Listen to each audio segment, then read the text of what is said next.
What is up, CMS Braves? Welcome back to another edition of the 14th Colony Vodcast. It is Thursday, October 8th. And how about that Rebels video yesterday, Mr. Congleton? How about it? Oh, man. So many things happened in the Revolutionary War we didn't even know about. Inoculations? Gross, man. Instead of going to get a shot, what if you had to take a little popsicle stick? Just infect yourself a little bit. Just a little bit. Just let me get that pussy stuff off your arm. Yeah. And hey, let me have a little bit of that. Nice. Yeah, that's how, paid off. Different times. I believe the quote in the video itself was the gamble paid off. Only 1 out of 50 people died from the inoculation. There you go. 1 out of 50. Not bad. Not bad. I like those odds. 2%.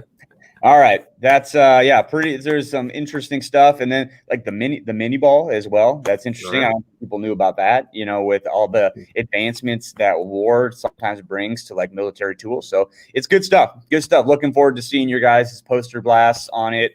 Also, Mr. Congleton, did you just feel the sense of relief that just swept over students and staff when all we had to do yesterday was just watch a nice, entertaining video, take a few notes? Felt nice, right? Felt good. Good. But they're not just watching it, right? They're learning. They're getting a better understanding of what was going on in the 1770s and 80s. That's right. Right. And also, guys, we know that just understand that we know that you're getting a lot of work in a lot of classes right now. Mr. Congleton and I, we got your backs. We'll have some days like that every once in a while where it should just be pretty easy. So that was good stuff, though. And I've already heard some pretty good feedback about stuff that you guys learned. So that's good. Today, we're going to move on to Betsy Ross, who, Mr. Congleton, if you look right behind you, you have an American flag behind you. There you go. And that's not the original design, am I right? Or I don't know. Am I wrong? I don't know. I think they'll find out today when we learn a little bit more about Miss Betsy Ross and how she designed the first American flag and how symbolism plays a part in everything we do. So, Mr. Congleton, talk to me a little bit about Betsy Ross and give us some fun nuggets. Nice. Well, should I do this like the debates that we've been watching recently, where you ask me a question and I just totally ignore it and just talk about something else? Talk about something. Or should I answer it? First off, this flag, for those of you that don't get to come into my classroom, this is a special flag for me and my family. If you can notice that there's only 48 stars on that flag.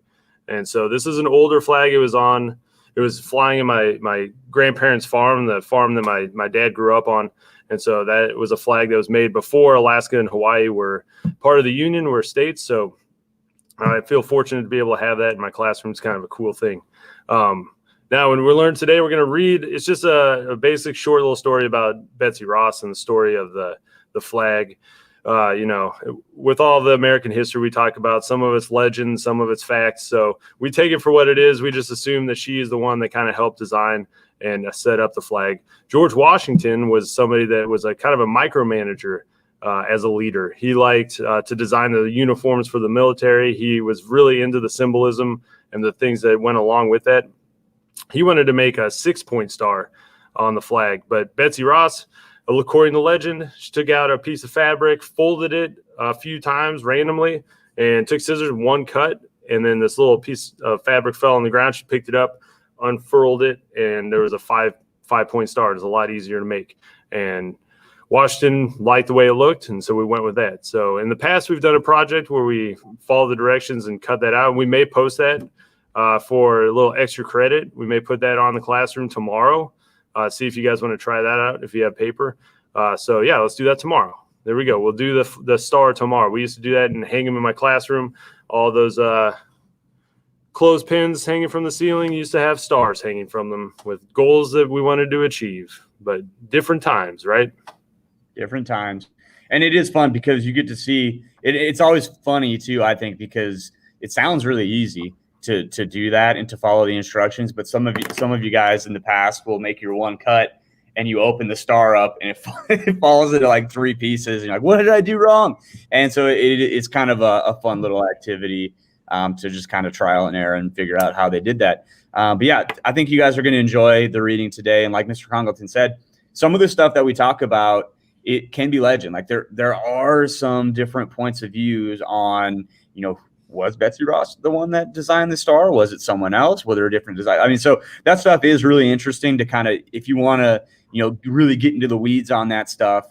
It can be kind of fun if you're a super nerd about American history. You can kind of look deeper into that and kind of formulate your own opinion. But it is pretty widely talked about, and I guess Betsy Ross is considered the person that made the first American flag. So good stuff. You guys will enjoy reading about it today. You're going to use Cami if it works. I don't know if we've used it yet this year. I know you guys are familiar with Cami, so you'll open it up in that and answer the questions in that.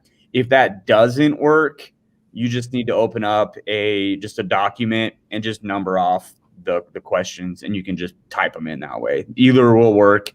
We prefer that you use Cami, but if you need to use Google Docs, either way is fine. We'll figure it out. So, guys, went a little long today, but we had some fun facts. We're start throwing some fun facts in here, try to make this a little bit more lively, and that's how we'll roll from now on. So, guys, thank you all as always for joining us. Thank you for being great students, and as always, be excellent to each other.